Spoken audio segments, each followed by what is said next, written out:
wabarakatuh.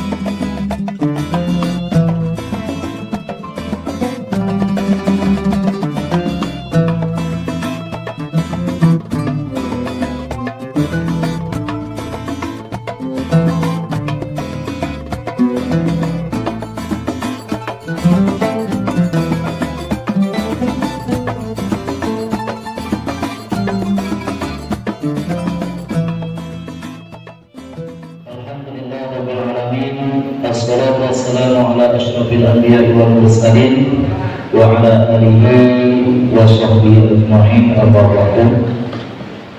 Puji syukur kita panjatkan kehadirat Allah Subhanahu wa taala karena berkat limpahan rahmat dan karunia-Nya sehingga kita bisa melaksanakan amaliyah kita di bulan ini, yakni puasa bulan suci Ramadan dan salat tarawih. Salawat dan salam semoga tetap tercurahkan kepada baginda kita Habibana wa Nabiyana Muhammad sallallahu alaihi wasallam. Allahumma shalli ala sayyidina Muhammad wa ala ali sayyidina Muhammad. Assalamualaikum warahmatullahi wabarakatuh.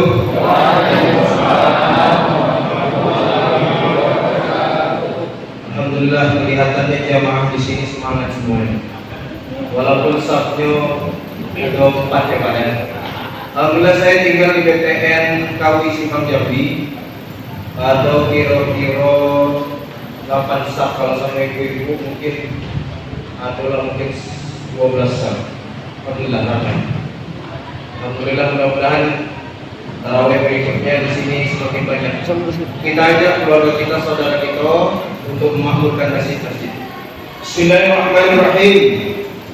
Innal hamdalillah nahmaduhu wa nasta'inuhu wa nastaghfiruh wa na'udzu billahi min shururi anfusina wa min sayyiati a'malina. May yahdihillahu fala mudilla lahu wa may yudlilhu fala hadiya lahu. Ashhadu an la ilaha illallah wahdahu la sharika lahu wa ashhadu anna sayyidana Muhammadan 'abduhu wa rasuluhu la nabiyya ba'dahu. وقد قال الله تعالى في كتابه الكريم: أعوذ بالله من الشيطان الرجيم بسم الله الرحمن الرحيم ألم تر إذ المجرمون ناكسوا رؤوسهم عند ربهم قالوا ربنا أبصرنا وسمعنا فارجعنا نعمل صالحا إنا موقنون. وقال أيضا في آية أخرى: يا أيها الذين آمنوا كتب عليكم الصيام كما كتب على الذين من قبلكم لعلكم تتقون. وقال النبي صلى الله عليه وسلم: من صام رمضان إيمانا واحتسابا غفر له ما تقدم من ذنبه. وقال أيضا: من فرح بدخول رمضان حرم الله جسده على النيران. صدق الله العظيم وصدق رسوله الكريم ونحن على ذلك من الشاهدين الشاكرين. أما بعد. Bapak Ibu yang dimuliakan Allah Subhanahu wa taala, segala puji hanya milik Allah. Bersyukur kita kepada Allah Subhanahu wa taala.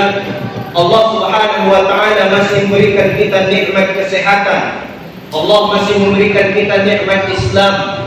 Allah masih memberikan kita nikmat iman sehingga kita memenuhi panggilan Allah, yaitu melaksanakan rangkaian-rangkaian ibadah di dalam bulan suci Ramadan dengan penuh kegembiraan, insya Allah.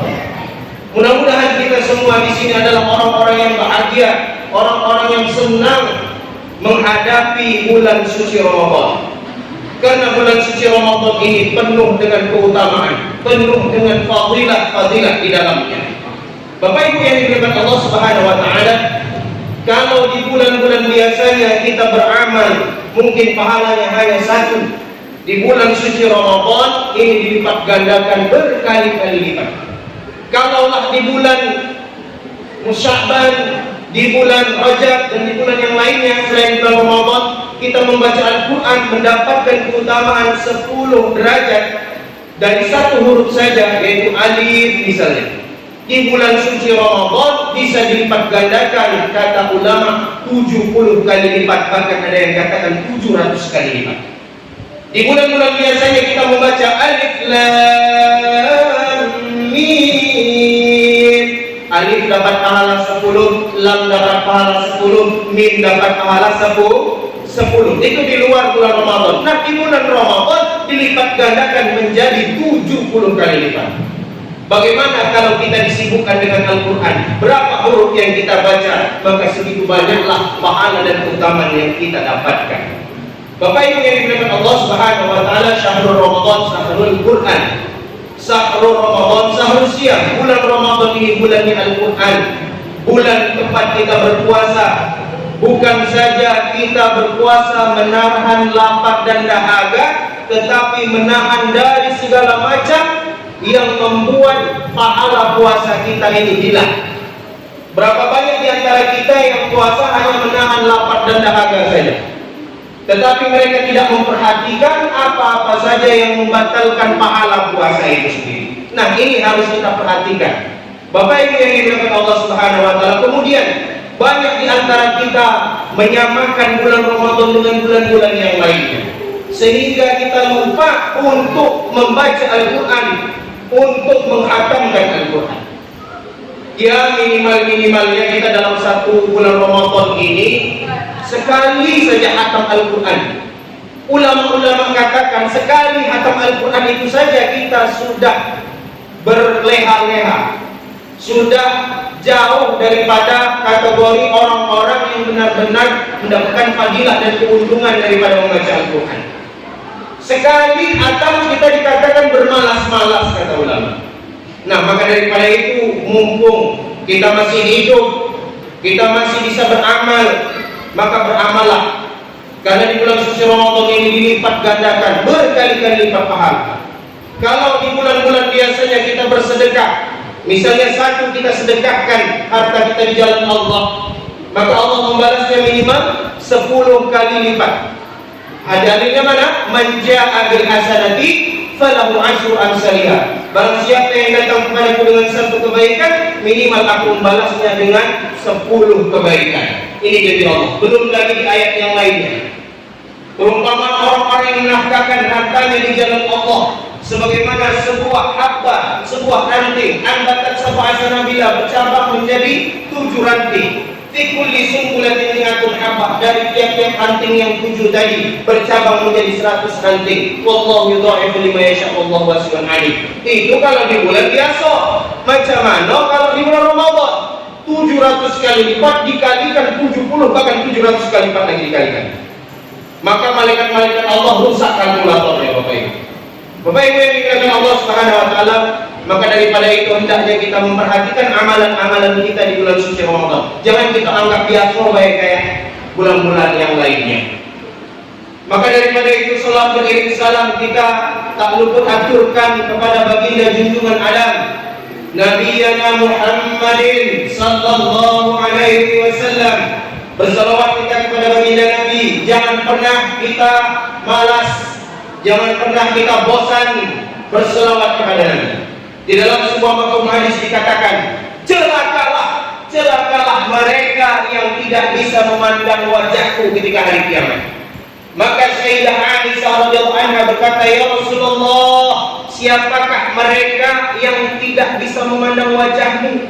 Maka Rasulullah SAW bersabda, celakalah mereka yang tidak bisa memandangku. Di mana disebutkan namaku, mereka tidak berselawat kepadaku.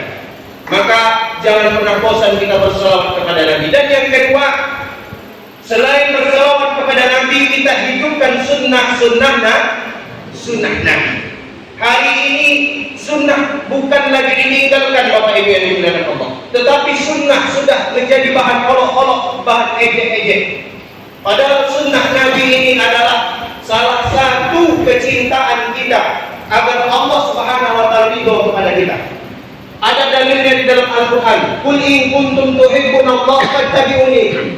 Kul in kuntum tuhibbuna Allah, katakanlah jika kalian cinta sama Allah, fattabi'uni, ikutilah Rasulullah, yuhibbukumullah, maka Allah akan mencintai kalian, wa yaghfir lakum dzunubakum, dan akan diampuni semua dosa-dosa kalian. Hari ini berapa banyak kita mencemooh sunnah Rasul?